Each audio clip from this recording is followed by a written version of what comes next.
నేను 2 సంవత్సరాలు ఈ సినిమా చాలా కష్టపడి తీశాను. నా చేతిలో ఏం లేదు, ప్రజల చేతిలో ఉంది. ఈ ప్రజలు నిర్ణయించాలి నన్ను. ఎందుకంటే నేను ఒక రియల్ ఎస్టేట్ వ్యాపారుని. నేను ఈ సినిమా, ఈ ఒక్క సినిమా నాదేదో జీవిత చరిత్ర అని చెప్పేసి నేను సినిమా తీశాను. ఓకే, అంటే నాకు చిన్నప్పుడు లవ్ స్టోరీ ఉంది, పెద్ద అయిన ఒక లవ్ స్టోరీ ఉండే. అది అంతా సినిమాలు చూస్తే తెలుస్తుంది, నథింగ్. కానీ రియల్ లైఫ్ నేను చిన్న 7 సంవత్సరాల నుంచి అప్పటి నుంచి ఎట్లా బతకాలి అనేది ఊరు నుంచి నన్ను ఏలేసి పంపించారు.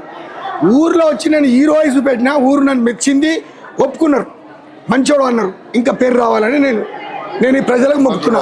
అందరు చూసి ఈ సినిమా పాస్ కావాలని మొక్కుతున్నా.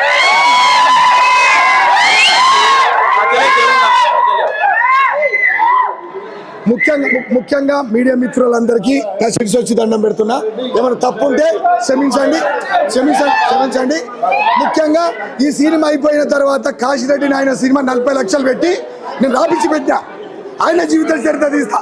అప్పుడు నేను హిమాలయకి వెళ్ళిపోయినా పర్లేదు, ఏమైనా పర్లేదు, నా జీవిత చరిత్ర రాసిన. రైట్, ఇది ఓకే. నా జూనియర్ హీరో చాలా బాగా చేశాడు. ఒక్కరికంటే ఒకరు పోటీల మీద చేశాం మేము. నువ్వానేనా తెలుసుకున్నాం సినిమాలో. నేను చెప్పిన విధంగా రాశాడు స్టోరీ. మేమిద్దరము ఒకరికొకరిగా పోటీ చేసాం. ఈ పాత్ర మా డైరెక్టర్ 2 ఏళ్ళు కష్టపడ్డాడు, ఈ విధంగా ఉండాలని చెప్పాను. ఈ స్టోరీ కష్టపడి 6 నెలలు రాపించాను, కష్టపడి. 20 సంవత్సరాల సీనియరు ఈమె చాలా బాగా మేకప్ చేసింది హీరోయిన్కి. మేము 2 ఏళ్ళు ఒక ఇంట్లో ఒక కుటుంబం లేక 100 మందితో షూటింగ్ చేసుడంటే మా వెంకటరెడ్డి కూడా చాలా కష్టపడ్డాడు కాబట్టి నేను చేయగలిగిన. నాకు చదువు లేకపోయినా సంస్కారం ఉంది, పెద్దవాళ్ళకి చదివిన. ఒక్కసారి చెప్తే నేను చేశాను. రైట్, మా తమ్ముడు బాగా కష్టపడ్డాడు. సార్ గురించి చెప్పాలంటే తాజ్మహల్ కట్టించినారు ముంతాజ్ కోసం, షాజహాన్. అలాగా మా టీఎన్ఆర్ గారు తాజ్మహల్ గుర్తొచ్చింది కాబట్టి నేను మాట్లాడాను. తాజ్మహల్ గుర్తొచ్చింది, నేను చెప్పాలి. నేనేమన్నంటే ఒకప్పుడు ఆ తాజ్మహల్ ఏదైతే ఉందో అది ఆమె ప్రియురాలకు ముంతాజ్ బేగమా, ఆమె చనిపోయిన తర్వాత తాజ్మహల్ ఇచ్చారు. నేను ప్రేమించిన నా మేడం, ఆమె కోసము మన పెళ్లి నిజంలో కాలేదు కాబట్టి సినిమాలో చూసుకుందామని ఈ పెళ్లి చేసుకున్నా. ఒకటే అన్న ఆమెతోటి 4 సార్లు చెప్పాను నేను, మేడం మీరు అంటే నాకు ఇష్టం, నా ఫోన్ లేకపోతే నేను అట్ట అయితే నేను ఏడుస్తా. మీద ఎంత ప్రేమ ఉందంటే ఒకటే మాటలు చెప్పాలని చెప్పాను. ఏమని చెప్పాను? నాకు ఒకవేళ ఉరిశిక్ష పడితే ఒక కోరిక అడుగుమంటారు. నేను ఇలా చంపుతున్నా బాబు, ఉరిశిక్ష తీసుకొని నీ కోరిక ఏముందో కోరమంటే నేను ఒకటే చెప్పాను, మా మేడంను తీసుకొచ్చి నాకు ఒక్కసారి చూపెట్టండి, నాకు ఉరి తీయండి అని చెప్పాను. ఇంకా ఇంతకంటే ఎక్కువ ఆమె మీద ఎంత ప్రేమ ఉందనేదో సినిమా వస్తే తెలుస్తుంది. డన్, ఇది పాయింట్. ఈ విషయం స్వయంగా ఆమెకు చెప్పాను. ఈ విషయము ఫోన్లో చెప్పాను, మేమిద్దరం కూర్చున్నప్పుడు చెప్పాను, ఎయిర్పోర్ట్లో చెప్పాను. ఆమెకు రియల్గా చెప్పాను ఈ మాట, మేడం మీకు జ్వరం వస్తే ఆ జ్వరము నాకు రావాలని చెప్పి నేను కాశీరెడ్డి నాయనకు మొక్కిన, నేను తక్కువ చేసుకుంటాను, నీకు ఏం కావద్దు అని చెప్పాను. అంటే నా మీద అంత 1 సైడ్లో అనుకోవచ్చు, లేకపోతే 2 సైడ్లో. మేము 2 సైడ్లో అనుకున్నా, అది 1 సైడ్లో మారింది.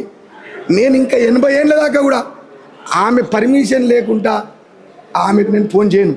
ఆమె ఫోన్ చేసి ఇంత మంచి సినిమా తీశావు, నా గురించి మీరు తీశావు, కేవలమును మా మేడం గురించే ఈ సినిమా తీశాను, మంచినో చెడ్డనో తెలుసుకోరు. ఈ సినిమాలో కూడా ఎటువంటి తప్పు లేదు. ఆమెను ఒక దేవతలాగా చూశాను. ఆమె సింగపూర్లో ఉంటుంది, ఆమెకు రెస్టారెంట్ హోటల్, ఆమె పేరు శ్రీలత. డీటెయిల్ చెప్తున్నా. నా తెలంగాణలో మా పుగురు పక్కకు జయప్రద, ఈ 2 నాయి, ఎటువంటి ప్రాబ్లం లేదు. నేను ఎవరిని ఇబ్బంది పెట్టేటోని కాదు. ఆమె నీకు నచ్చిన పీరియడ్ అని పాట కూడా పాడాను. నీకు నచ్చిన పీరియడ్ ఎట్లా ఉంటాడో చెల్లి అని కూడా పాట 10 సార్లు ఆమెకు పెట్టాను నేను. ఓకే, ఇంతకంటే వాడలేదు. తమ్ముడు నువ్వు చెప్పు. డెఫినెట్లీ. సో అందరూ అప్రిషియేట్ చేస్తున్నారండి టీఎన్ఆర్ గారు ఇంత ప్యాషనేట్గా ఫిలిం చేశారు అనేసి అని చెప్పి. కేవలము ఆయన జీవితంలో జరిగిన సంఘటనల గురించి అండ్ అండ్ ఇద్దరు ఎరగదీసేశారు అని చెప్తున్నారు. టీఎన్ఆర్ గారు ఎరగదీసేశారు ఆన్ స్క్రీన్. గోల్డ్ మ్యాన్ రాజా అనే పాట రాసి ఆయనే చేయడం అనేది ఇట్స్ వెరీ యునిక్ ఫిల్మ్ ఇండస్ట్రీలో. అలాంటి పీపుల్ సో అందరూ చాలా బాగుందని చెప్తున్నారండి. ఫ్యామిలీ పీపుల్ అందరూ వచ్చి చాలా బాగా చిన్న పిల్లలతో సహా బాగుందని చెప్తున్నారు. చాలా ఆనందంగా ఉంది. ఇది ఫస్ట్ టైం ఎక్స్పీరియన్స్ నాది థియేటర్లో రిలీజ్ అవడంతో. So once again thank you so much sir. Once again thank you so much for giving this opportunity. మీరు లేకపోతే నాకు ఈ అవకాశం వచ్చేది కాదు sir. And thank you so much once again. ఈ సాంగ్ ముఖ్యంగా ఎంత వివరంగా రాశానంటే గోల్డ్ మెన్ రాసే సాంగు చాలా కష్టపడి నేను ఉంగరాలు వేసుకుంటా, నేను గ్లాసెస్ షోకు, నాకు సెంటు షోకు, నేను తిరుపతి వెళ్తే పంచగడతా, దీని మీద పాట కట్టాను. ఓకే, ఆ తర్వాత గాలిపటం దారం తెగిపోదా, గాలిపటం దొరకలేదా అంటే దారం తెగినా కానీ గాలిపటం దొరికిపోతుంది కదా, నా ప్రేమ కూడా ఒకరోజు దొరికిపోదా అనే దాని గురించి మా మేడం నచ్చుతుందేమో ఈ పాట అని అనుకున్నా. ఆమె నచ్చితే ఈ పాట ఎంత బాగుందో వాట్సాప్లో రాస్తే చాలు నాకు.